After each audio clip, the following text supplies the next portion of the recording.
everyone, this is Dillon Dilligaf. I'm with you again for another one of our amazing podcasts. I've got two comedians with me tonight. I'll introduce them in a second. But we want to appreciate you for continuing to watch us. We enjoy doing this so much every week. As you'll notice, my sidekick Isaac Israel isn't with me. He's out. Who knows what the heck he's doing? He's out boondoggling somewhere. But hopefully I'm gonna fill the load tonight. I'll carry the bucket of water, and we'll get this podcast going. Hope you enjoy it. Give us some feedback. What you like, what you don't like. What topics you think we should talk about. What topics we shouldn't talk about if there's something. But with that, I want to welcome our guest. I've got to my left is Justin Berkman. Say hi, Justin. Hello, I am Justin. Great. And to my right, I have Jeffrey Peterson. Say hi, Jeff. Hey, I am high, Jeff, right now. Nice to see you. Yes. So I'm going to let them each take a couple minutes and talk about where they've been, what they've done. I got a whole list of credits, but it's kind of boring to sit here and read them. I'm going to let them just kind of take off on their own and give us a little bio about some of the shows they've done and where they've been. So I'm going to start off with you, Jeffrey. Hit it. Oh, man. Well, for 18 years now, I've called myself the 420 comic, and it's a gimmick that kind of worked in my favor. So I've got to work with my heroes, Cheech and Chong, Willie Nelson, Ziggy Marley, Joe Rogan, Doug Benson. I don't know if those two guys are heroes, but I've worked with hip hop artists that are just a laundry list of people, and so I kind of started in the whole convention and festival thing early on after I did clubs and stuff. So I've really enjoyed a diverse career. Awesome. Good. How about you, Justin? So I've been doing this comedy thing for a while, about as long as Jeff. How long is that? So professionally for almost 16 years now. I think at this point, last count, performed in 47 states, 17 countries, done pretty much every type of show, bowling alleys, laundromats, colleges, theaters, clubs, NA conventions, 12-year-old birthday parties, all the hot gigs. We've all done 12-year-old birthday parties, right? That's exactly what I meant by diverse. I mean, I will perform in places. I'm in the middle of fields sometimes. Really? Performing to hippies and stuff. So yeah. How cool is that? I've yet to get a field gig. Perhaps you can hook me up with that at some point. Well, we had something similar to a field gig a couple weeks ago. We did a drive-in comedy show. Tickle Me Entertainment did a drive-in comedy show. Do you know about that? Did you hear about it? I did hear about it. My buddy Ty posted about that. So. That was, as we talked about last week in comedy in our podcast. We had Ty. We interviewed Ty for the whole time. And there was a little bit of controversy, but everybody worked it out. It turned out fine. Ty was happy. The other folks were happy. We won't go back through all that. But so I'll give you guys a little. I got a glimpse of it with Stephen Briggs' set, and that was a different one. I saw that set. Did you? Cool. We had such a good time. Somebody mentioned to me earlier that the horn honking was kind of awkward, but I found it to be kind of cool. It was a different kind of feedback. Yeah. And so I really enjoyed it. It was a good thing, and I think we're gonna maybe look at maybe doing some more of those because it was a different venue. We had a food truck there. We had a pool bar. Yeah. And I think that's kind of along the lines of the diverse kind of stuff where we found ourselves in very weird places doing comedy. I've done a comedy at a place called Wasteland Weekend, which was a Mad Max Renaissance fair out in California. They would have had it this year, but a real apocalypse happened. So real apocalypse. They decided not to. How about you, Justin? Where's the weirdest place you've done a show? The weirdest? There's been so many weird ones. It's really hard to single out.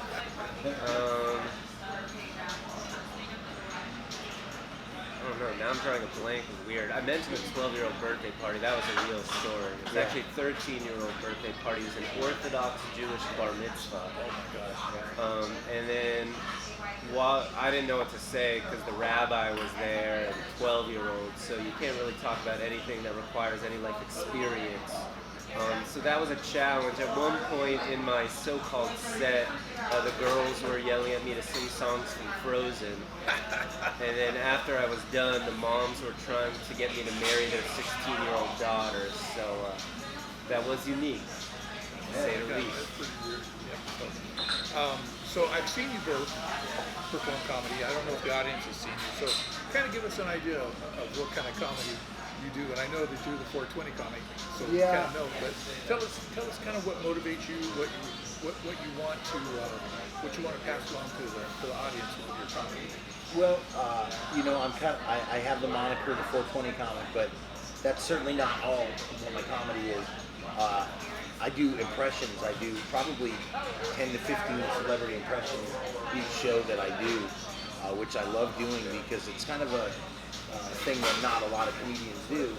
But especially in Vegas, we work together a lot in Vegas, and the audiences here really seem to gravitate toward that. So Towards the impressions? yeah, so the impressions.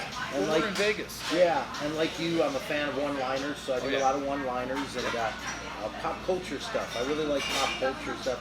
I try not to get into the political stuff unless I'm just making fun of it, of someone's personality. Right. Or So, just very yeah. generic, right? Yeah, and of course I do pride myself on having, really great pop jokes. So Yeah, I write, you do. I write thoughtful pop jokes that aren't just like, Being an older duh, guy, stoner ones, being an older guy like I am, I grew up in the 60s, and that was kind of like the whole culture. Yeah. So having you talk about it a lot, it's a lot of fun. It 'Cause brings I- back memories. Yeah, and I do, because you worked with me a lot, I do like to educate a little bit while I, bring humor. So. Oh, absolutely. That's an important part of it. So good. How about you, Justin? Well, my first goal is to be funny when I'm doing comedy. Yeah. But There you go. yeah, I try to talk from the heart when I'm on stage. So anything that I have an opinion about or feel some type of way, I generally try to turn it into comedy. Any sort of personal experience that sort of resonates with me, that kind of was something that shaped me, or something so outlandish I want to share, I will share that. I also like to definitely be in the moment on stage. So I do like to do little interaction or react to things. So I try to incorporate crowd work, but only when it's natural. It's definitely not like a scripted part where it's like, now it's time to talk to the crowd. But I always allow myself to play, be free. How cool. Yeah. I'm not as seasoned as you guys are. I haven't been in it here as long. So every time I go up on stage, I learn something new. And one of the things, one of my goals for this year is to do some more audience interaction, because I haven't really done that. And I tried hosting a couple of times. And that's really, I don't know if the audience knows it, but that's a very difficult job. Yeah, and if you're a comic, take every opportunity you can to host. Yep. And, Absolutely. It's my least favorite thing to do, but I will do it. It'll make you not only versatile, but you're able to really interact with the crowd for a minute. Yeah. So let me interrupt for just a second. I forgot during the introduction to say where we are this week, and I need to kind of give a shout out to our host, which is Makers and what is it? Makers. You get editing. Makers and Finders. Yeah. Okay. In editing. Las You're gonna have to fix Vegas, that out. Nevada. Let me start that over again. So I need to give a big shout out to our host, Makers and Finders, here in the downtown arts district of Las Vegas. They've been awesome hosts. We had food around here somewhere, and they've been just super good to us. So thank you to them guys. Okay. So I like that Makers and Finders makes it easy to find. Yeah, it's easy to make, easy to find. Yeah, I had a girlfriend like that. Yeah. So I always like to just kind of talk about just stuff. So I haven't really experienced this yet, so I'm looking to you guys for some wisdom. What is the worst heckling you've ever got? How uncensored are we allowed to be? Well, on we this can- very podcast. Tell us. It's okay. Okay, I'll sort of check. Sure. One of the worst experiences I've had, so I was doing a college show in Connecticut, and I was told before I got on stage that sometimes students like to come just to heckle. That's fun for them. So college shows, it's generally just you for an hour. So just me, only person. So I get on there about maybe not even 2 minutes into my set, someone just yells out, "You're a fucking faggot." And I had about 58 minutes left at that point. So also college shows, you can't really treat them like club shows, and you can't really attack the crowd in the same way you could at a club when you're at college, right? So I try to be friendly at first. I'm like, okay, I'm fucking faggot, haha. And it's kind of like, you know, go with it and keep the show going. Then they're pretty resilient in their heckling, so they kept yelling stuff at me. And then I'm still trying to be good natured. I'm like, come on, let's squash, and I'm just trying to spread love and jokes here. And then one of the guys, there was two of them, one of them throws a plastic bottle at me. And at that point I was like, oh, now you're throwing shit, it's on. So I don't know exactly what I said, but I come back at them verbally. The crowd is on my side at this point because, you know, we are professional shit talkers. That is our occupation. That is our occupation. So I was winning at this point, but then they just wouldn't let up. So then at this point, there are two young women in the front row. They stand up, turn around, start yelling at the guys. So now the two guys and women are going back and forth during this show. I still have 40 minutes left. I sit down on stage. I'm like, I don't even know what's happening at this point.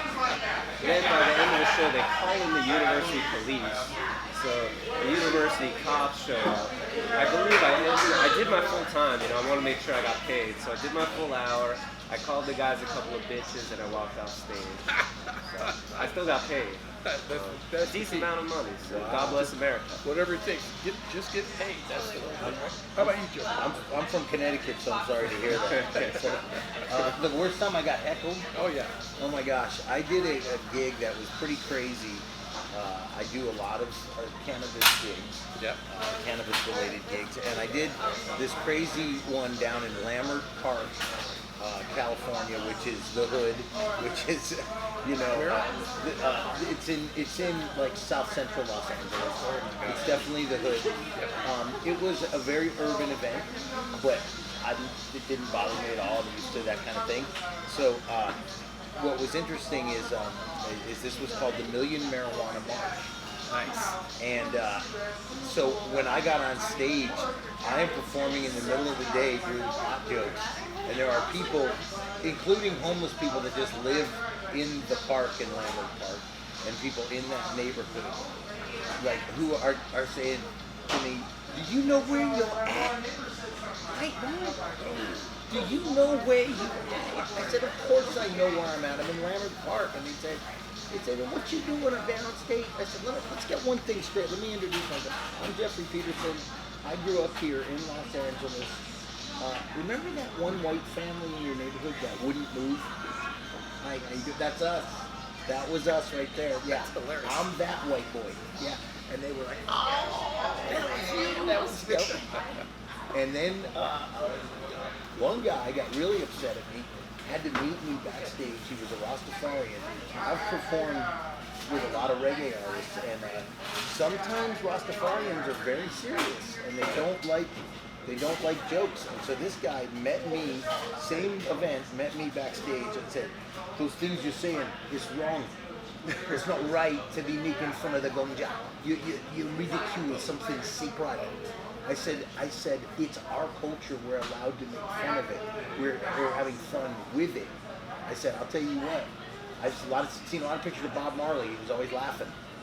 Yeah, always laughing. Can't argue with that. Can't argue with that. I don't know why your story also made me think of one time I was doing this gig Inland Empire of LA, and while I was performing, some intoxicated guy gets on stage and tries to grab the mic. Yeah. At that point, again, as a comedian, you can't just ignore that. Right. So you address the situation. Someone pulled him off stage. I made fun of the guy a little bit. Apparently, this guy's uncle was there. His uncle was some Salvadorian gang leader, supposedly. And so after I got off stage, I was told this, and they were like, he says he's going to be waiting for you in the parking lot, and he's going to stab you. So they hid me after the show, and then they all had to escort me to my car afterward. I don't know if they made this up. This is what I was told. I don't know why this gang leader had no sense of humor or wanted to stab me. You were scared like it was either way. So yeah, I was like, you gotta prepare. You know, I don't know. That's crazy. hilarious. They had to hide him out. Yeah, I've been punched. I've been threatened. I've been all kinds of stuff. All these dangerous games sometimes. You know, you guys are scaring me because I don't have that much experience yet, and I haven't been heckled yet, other than family. But that's a different story. Yeah, Family's the worst. So I did watch. There was this comedian down on the strip at a daytime show, and I can't remember his name, but he had a person in the audience that heckled him, and so I'm using this for my inspiration. So this person started heckling the comic, and the comic just looked at him and said, "I don't see your fucking name on the marquee, so shut up." You've got to have heckler ammunition. Oh yeah. If you don't, That's my ammunition so far. Yeah, but you definitely may have to spar with them, and a lot of times I don't give them any credence until they get out of line. Okay. Like until they get so crazy out of line. I've been, had people try to punch me, and then I've gone too far in character. I do a Jim Morrison character one time. A guy tried to punch me, and in a bar out here in Vegas. And Vegas bars get really crazy. Yes, they do. So, as Jim Morrison, I drooled on the guy. And he really wanted to beat me up. Respect the commitment to the character. Yeah, and then people got mad at me, and I said it wasn't me, it was Jim. It was Jimbo. I was immersed in character. So if you guys have both been doing comedy for about 16 years, tell me. When did you start doing comedy? So my first open mic was in 2002. 2002. See, so he was fibbing because I worked at the Ice House in 2003. Okay. That's when I started in November. About the same And time. I used to see Justin there. Like we used to work a lot on the second stage. I just try to count from when I was like making a living. Right, but you were in there with heavy hitters. We were in there with people that became famous. Wait. So you actually can make a living doing this? It's possible. People we know do it. It's like those. TV, I never said good though. It's like those TV guys that tell you all the money that they're making that they never show you, right? Right. But Our best gig. so now we've talked about your worst gigs. Right. Let's talk about your best gig that you had. Well, gosh, for me, I've had some really amazing gigs. You worked with some amazing people. And I don't say that out of ego or anything. I just say that out of I've been fortunate and worked hard to get those spots. But nothing really beats my goal was to work with Cheech and Chong, and I got to open for Cheech and Chong. Here in Vegas? In Denver. Really? In 2014, April 17th, 2014. It's a day I'll never forget. It's important when the potheads are remembering the exact date. Oh my God, That's that's a the day most that- important day of my career. It not only changed my career, it changed my whole perception of comedy. I had more fun backstage with Tommy and Cheech. I'm doing impressions for Cheech Marin. To have him ask me to do impression after impression for him was like, this is why I did all this, so I could have a moment like that. So that was cool. How about you, Justin? I guess I don't have as cool a story. I'll be honest. No, I think I think in some ways when there's something I commit myself to, I sort of have like a perfectionist mentality. So I think that type of personality, you definitely remember the bad shows more than the good shows and focus on that. I think I've been fortunate. I've had a decent number of good shows, but I guess I'll give the corny, sappy answer, and I'll say the show I met my current girlfriend at. Come on now. Come on. Right? Really? I had a good enough show. I got her back to the comedy condo that night, and now she lives with me. So, Oh, hey. wow, look at that. Tell us about the comedy condo. Yeah, that's legendary. And it got ruined by, I can't remember which comic ruined that for everybody. Comedy condos? Yeah. Oh, they're still around.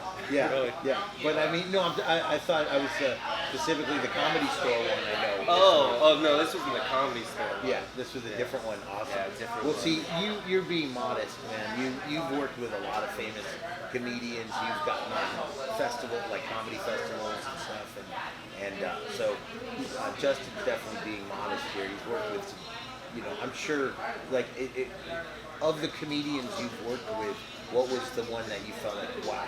I mean, for me, when I worked with Dom Irrera early on, I was like, I'm really a comedian. I worked with Dom Irrera. You know?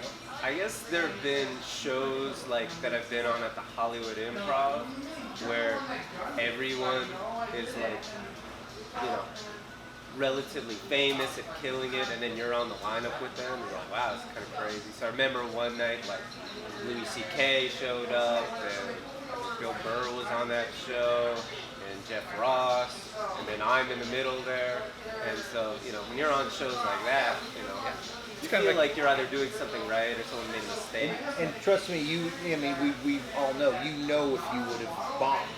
You didn't do well. I mean, one time at the Laugh Factory, I went between Ari Spears and Dom Irrera, you know, and that was like really great because both of those guys gave me props afterwards. I was the only person that didn't have TV credits. See, that's kind of like me. I'm sitting there between two really well-seasoned comics, and then there's me.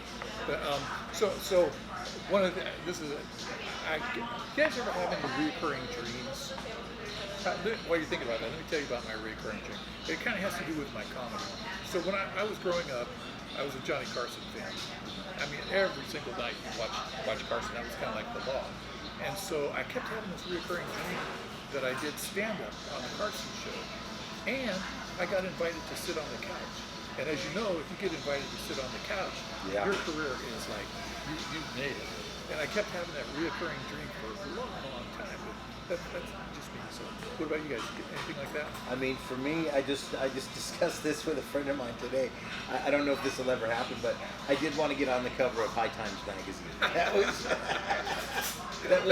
That was for me the pinnacle of coolness, you know. And I don't think that's going to happen, but you know, I did set a goal, and that was one of them. How fun is that about you? That's cool. In terms of recurring dreams? Yeah, or like as in goals or things I dream about when I'm sleeping? Because when you first said that, I was thinking about what I dream about at night. Yeah. Well, either way, it doesn't matter. Either way.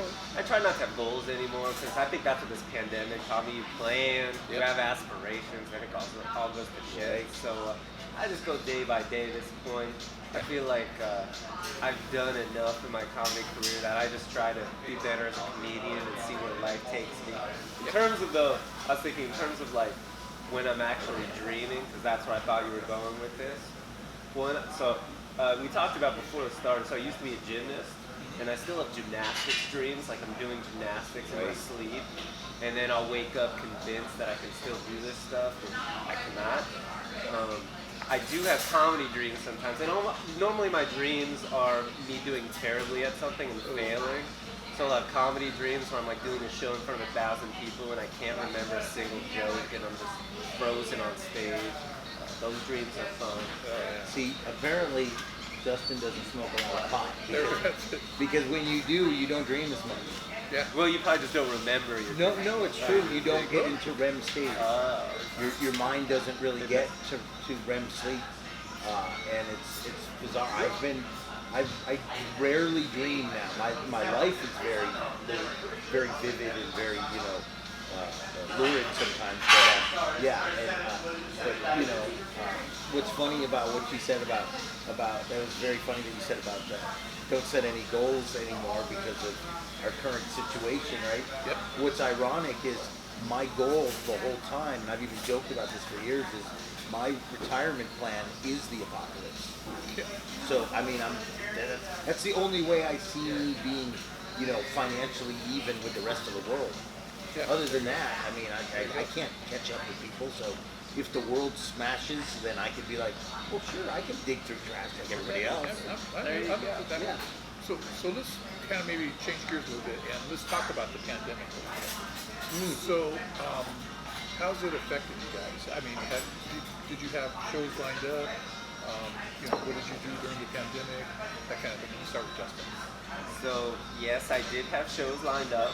I lost all those shows. I still have August shows on the book. We're keeping the fingers crossed because those are some decent gigs for me in August. So hopefully I'll be able to do those at this point. It doesn't look so good, but I'm trying to stay optimistic. Kept myself fairly busy, I would say. I realized I was going to have to make some money because my source of income was gone, and it looks like it may be for the foreseeable future. Luckily, I have kind of throughout over the years, I've done some like teaching, tutoring stuff on the side, kind of to make me feel sane and semi-balanced. So I just ended up doing more of that, and I kind of got a teaching gig right now, so I've been doing that. And, yeah, so that keeps me busy, and I try to, whatever recreation we're allowed to do now, I do that. Partaking in a little of the marijuana just to have a little additional fun, so that's my life. You, Jeffrey? Well, I've been probably getting myself in a lot of hot water on the social networks because I've been out of the closet now as a truther. I've said too much about what I believe about what's going on, but so do you think this is like conspiracy hoax thing? I don't want to get into that on this, but I think this is a gigantic deception, and if you follow any of my stuff, I've actually lost a lot of people that used to follow me, and I've gained like a wave of people now that see me in a different light. So We'll save that for another podcast. yeah. But what I've done in the time that we've been down is, I lost a lot of gigs. I was going to be at the Comedy Store. I was going to be headlining up at Harvey's in Portland. I was going to be at the Oklahoma Cannabis Expo with Tommy Chong and a bunch of other people. So a lot of those gigs went sour. My next gig's not till October in Denver, so we'll see how that goes. But what I have been doing is working on my comic books. I publish comic books. I make comic books. This is my latest. I brought one for each of you guys. Oh, thanks. And that's my series called The Achievers, which is inspired by The Big Lebowski. The Big Lebowski, right? It's basically The Big Lebowski set in the apocalypse.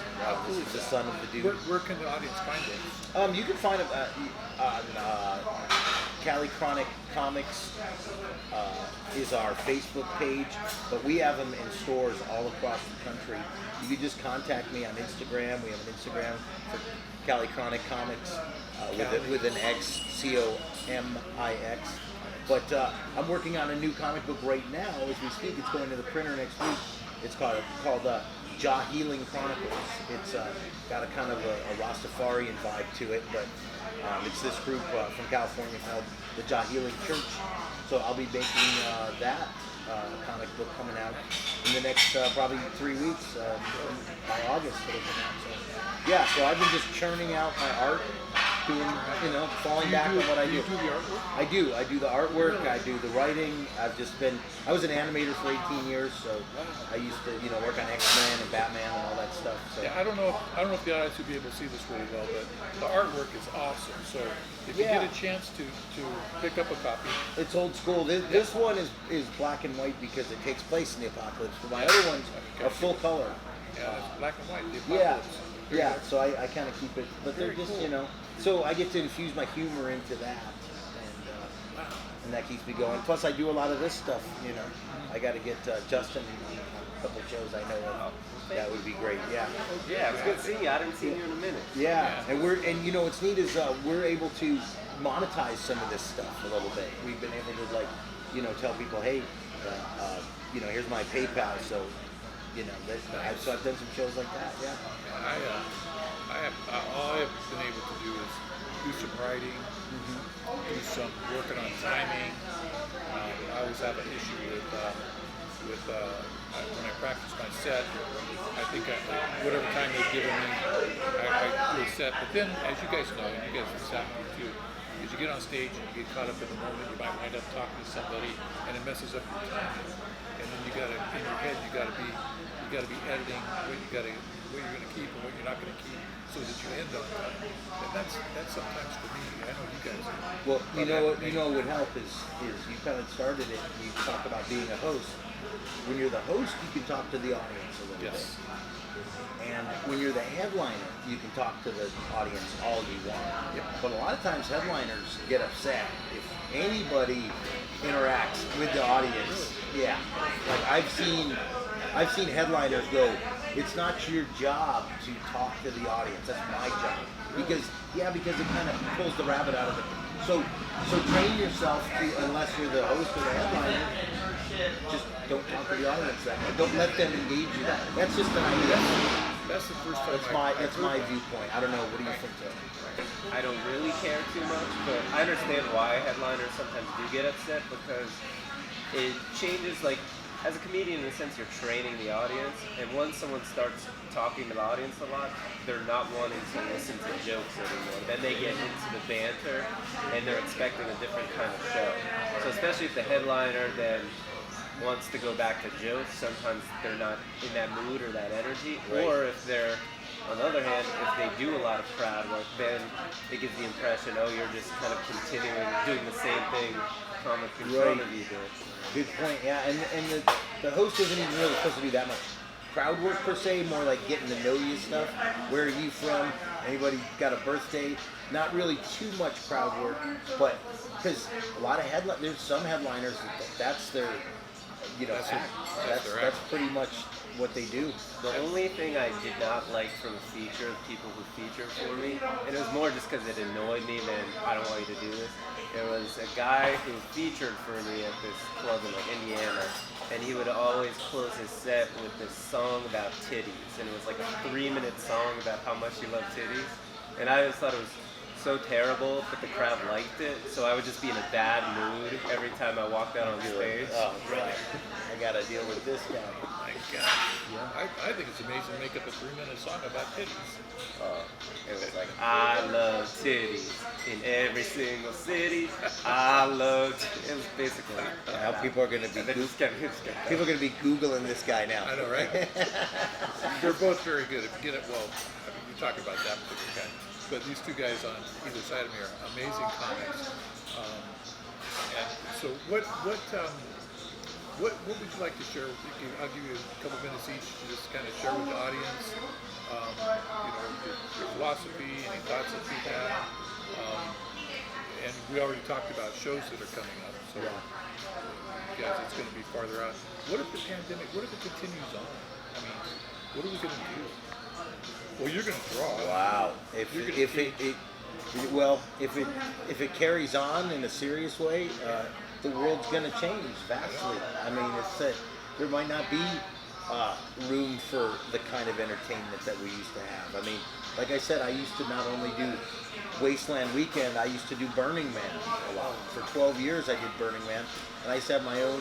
Burning Man is the largest countercultural event on the planet. It's basically like playing the apocalypse. Yep. And so I kind of have experience performing in those conditions.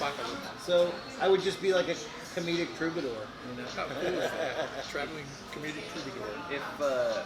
I think if this goes on longer, it'll test to see people's ability to adapt, change course, how innovative you are. Because I've already seen comics, you've seen with the Zoom comedy a little bit, the drive-in comedy. It's like, okay, comedian was your livelihood, your profession, your goal. If you can't do comedy in the same way, what are you going to do to survive? What are you going to do to take care of your mental well-being, emotional well-being? So it's about adapting. People will figure it out. You really have no choice. I'd rather figure it out and find a way to, maintain myself than ask for handouts or anything like that. That's all I know. Show business is tough, man. I've been in show business for 32 years now. I used to be a singer in rock bands. I used to do work in reality TV and animation. It's tough to stay afloat in entertainment, but it's also something that there's a lot of fortune there. Like if you're able to do this, you're kind of riding on a wave, and the wave could crash at any moment. We kind of always knew that. But you got to be willing to change with the time. You do. So let me. That just brought up a thought that I had. So you guys both started comedy a while back in the early 2000s. Tell me just briefly, whatever, what's different about comedy then? I remember guys like Steve Martin and Richard Pryor and all that. Comedy's not the same as it was back then. So kind of give me your perspective on when you guys started and what you see now. Go ahead, buddy. I would say, the biggest change is how the internet and social media changed comedy. Because when I was sort of started at a transitional period in comedy. I first started, bookers were still having you send VHS tapes of your comedy out in order to get booked.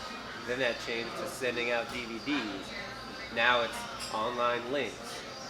Industry used to be they'd come out to find you. They'd come to comedy clubs. They would go to festivals. Now it's they scour the internet for who has a YouTube following, who has a Twitter platform. And it's brought people in comedy into stand-up who don't really do stand-up. So that's another way it's going. It's brought people into stand-up who just have like, you know, a million followers or subscribers on YouTube or Twitter. So that's what makes them valuable, is how many followers Yeah, they have. since they already have a platform, then managers and comedy clubs are like, all right, they'll get people and see. We already know people like them, so now let's try to capitalize on their, you know, recognition and make money off it. So that's now industry's like, how? I mean, it was always how can we make money off of you, but it's not as much as do we appreciate or want to kind of spread your art as much as can we capitalize on what you've accomplished on your own. Yeah, make money off that. It's true. It's true. There's even in my subculture of the cannabis world, there's people that do videos of them smoking weed and they're considered funny. Like I won't name his name, but the Las Vegas cannabis comedian of 2019 is not a comedian at all. Doesn't and wouldn't know what to do with that. So the craft of stand-up comedy has kind of been disrespected, I think, in a lot of ways. To call we need different monikers. That's all. This is a new frontier for them. Call it something else. There is some people that buy followers. There's some people that. What do you mean by buy followers? You can buy followers. You can pay companies to get you followers that aren't organic at all. They'll get you 50,000. They'll get you 100,000 followers.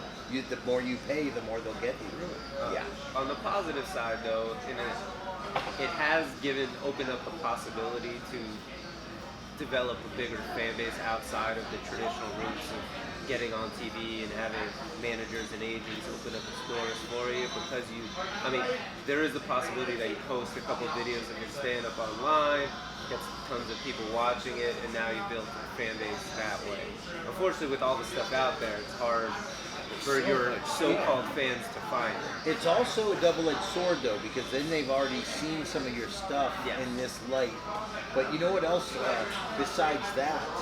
Because there are some comics that I know that are very good at that are up-and-coming stars that make very funny videos and they get big hits because they're funny. But I've found this to be a trend that I'm not comfortable with. Celebrities and sports figures or whatever, porn stars, all of a sudden they're comedians. They never were funny before. Now Ron Jeremy, who's probably going to go away for a long time, I've worked with him many times. He was a comedian before he did this. But, yeah, he used to do comedy in the Catskills. But this trend of, fill in the blanks, celebrities that all of a sudden decided they're going to utilize comedy as this, backup platform. Stand-up comedy is hilarious. Just because of their celebrity, and then they are all of a sudden headlining over comics that have been trudging away for years. But if you respect the craft of comedy, you never get mad at it because it's just you knew it was going to take forever, and just to do it is kind of an honor.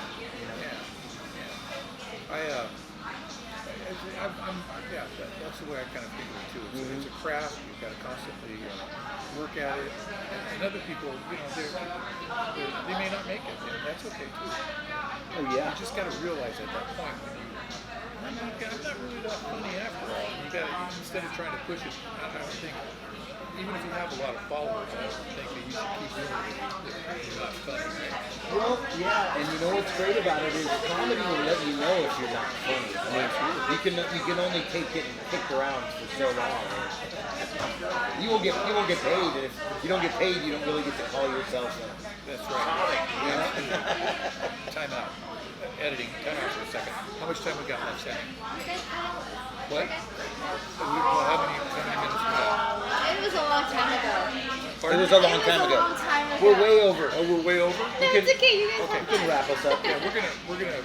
So we'll just spend a couple more minutes and then we'll wrap.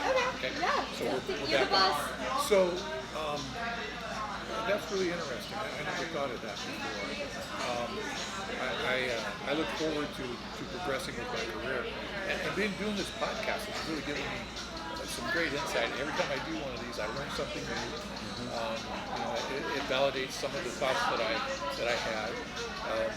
I got into comedy because I retired from NASA, and it was like my wife told me I had to do something because I was driving her nuts.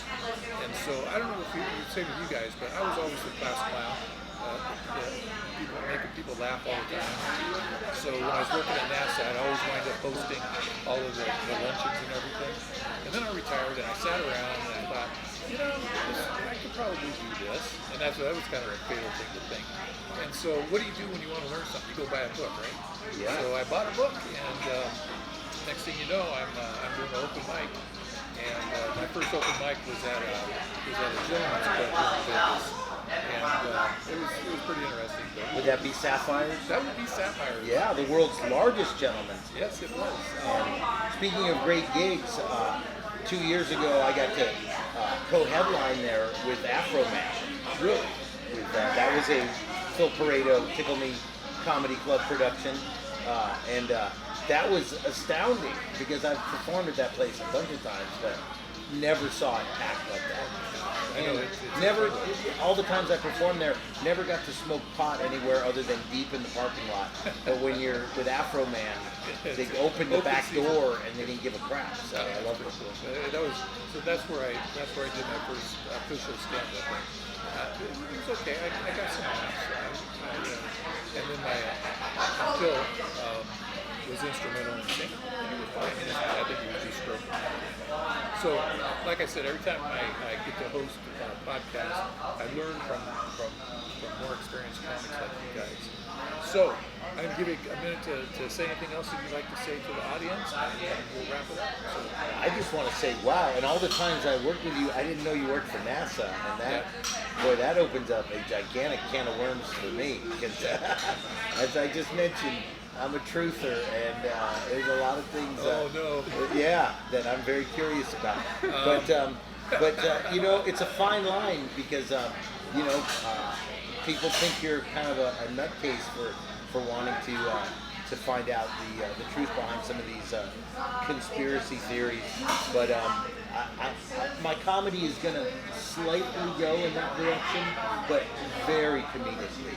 I have a project I'm working on, and this is going to be an animated series. We've been working on this for the last couple years to turn it into an animated series with some great celebrities.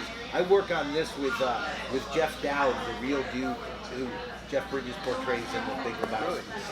how about you, Justin? What would you like to close with? I would just like to thank you for having me. It's been a pleasure getting out of the house and seeing people. See Jeff again for the first time in ages. Right. Hope when it's possible you guys come see live comedy. I mean, the Zoom comedy will last us temporarily, but the live thing is what it's all about. So hopefully we can all get to do that soon. Okay. So I'll close with something. So my new idol is Elon Musk. Okay. He launched his Tesla into outer space. Do you know about that? I saw the mouse that ran across the footage of it. The actual mouse that ran across the footage. Are you talking about that? No, I'm talking about his Tesla. SpaceX? Yeah, no, I saw it. It's so cool. I was saw just it. mesmerized by that. And he You got- didn't see the little mouse that ran across No, I the... was too busy watching Starman. I didn't see the mouse. Hey, Starman, Jeff Bridges, Yep. and John Carpenter, one of the greatest movies of all time.